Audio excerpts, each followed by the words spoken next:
Are you like me and you love the convenience of ordering out, but between the inflated prices and tips and the less than healthy menu options, it really makes you think twice before ordering, right? Well, Gobble's here to help busy people like us enjoy healthier home cooking without the hassle. Instead of meal prepping and shopping, you just customize your weekly menu, get your delivery, and spend as little as 15 minutes to serve a delicious homemade dinner any night of the week. And this week, I made chicken fettuccine that was simply divine. And both Julie and I made it at the same time. I know we're so cute. And we could not stop raving about how delicious it was. It was so easy to whip up in less than 15 minutes, and everything I needed was already in the box. For our wonderful listeners, we have a special deal to help you get started for less. See what a difference Gobble will make for your household. Right now, they're offering our listeners a fantastic limited time deal. Get $120 off across 4 boxes, plus free shipping and free cookies. The cookies are so good. Go to gobble.com/dateable podcast. That's GOBBLE.com/DATEABLE podcast today. This offer is not available on their home site, so don't miss out.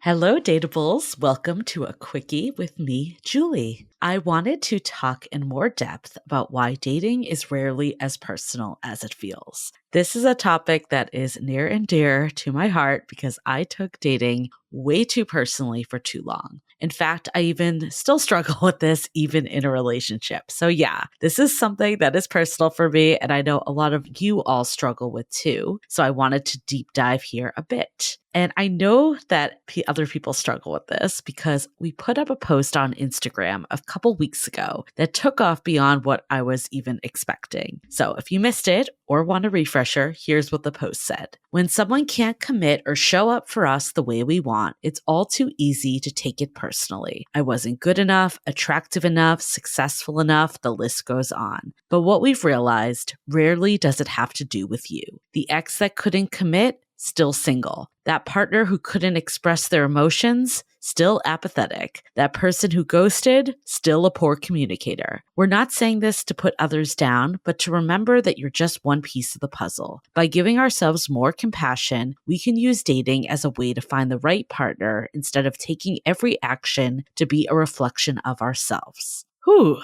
Even reading that back hits me hard. I'm like going back to 20-something me, where I seriously thought there was something wrong with me because I couldn't ever get past the third date. And I'm not saying that there weren't areas I could improve on, because there certainly were, but I think beating myself up and having my self-esteem crumble because a person who I met once for an hour didn't want to go out again, that was certainly not good for my mental health. Nor was it keeping me focused on keeping up the perseverance to find that right person, someone who would see all that I had to offer. I was letting all the no's get in the way of the right yes. And look, it's hard not to take dating personally. And in a way it is. Like at the core of it, you're asking someone to love you, to choose you, and to be with you. But we need to remember that it's not as personal in the sense that people have their own shit going on. And sometimes that means they can't step it up to be with you, even if they really freaking like you or even love you in some cases. We had someone respond to the post saying that, okay, but when they use us for their benefit and want us to stick around without any expectation of commitment while consuming our energy, it's exploitive and impossible not to take personally.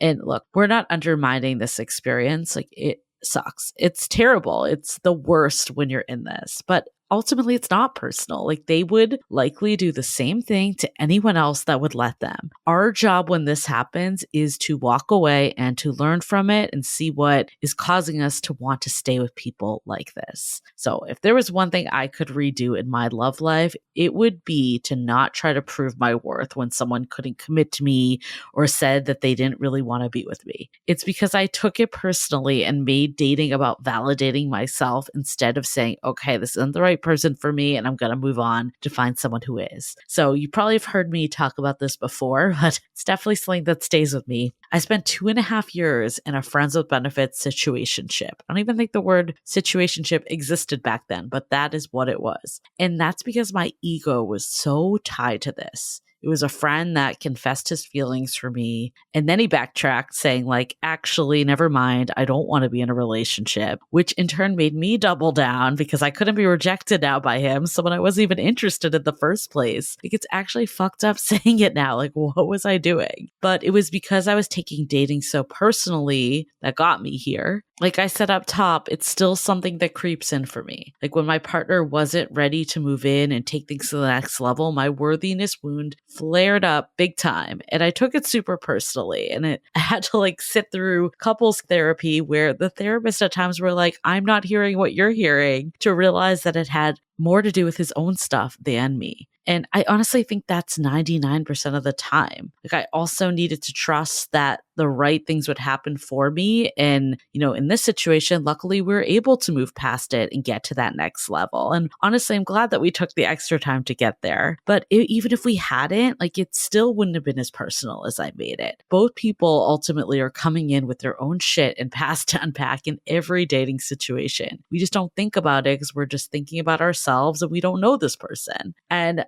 even looking at now, my friends with benefits 2.5 year situationship, still not in a serious relationship 10 years later. And like, honestly, that's most of my exes that couldn't commit. And it just was them and like what they wanted. And there's nothing wrong with that. Like there wasn't some other girl that magically changed them, which was my biggest fear at the time, because again, I took things so personally. Like I wasn't good enough to change them, which is ridiculous. I understand that saying it out loud.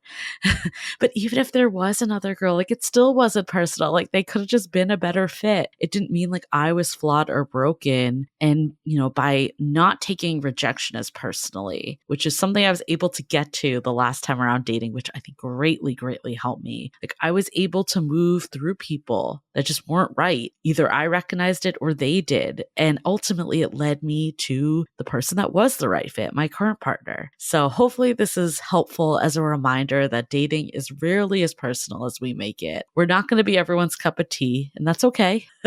In fact, 99% of people won't be long-term matches, but that is what makes finding the person so beautiful. I'm so bullish on this topic that it is literally an entire chapter of our book under the validation trap of how we let dating define our worth instead of using it to find a good match. Because I really think it is what got in my way and it gets in so many people's ways. So this is also a reminder to pre-order our book, How to Be Dateable. If you haven't yet, you can go to howtobedateable.com or any of your favorite book retailers. Hope you have a great long weekend and make sure to tune in to the first brunch talk of the season. Bye. Before you leave this episode, just a reminder to head over to dateablepodcast.com/programs if you want to get in on our Meeting People IRL Masterclass and see what else we have in store.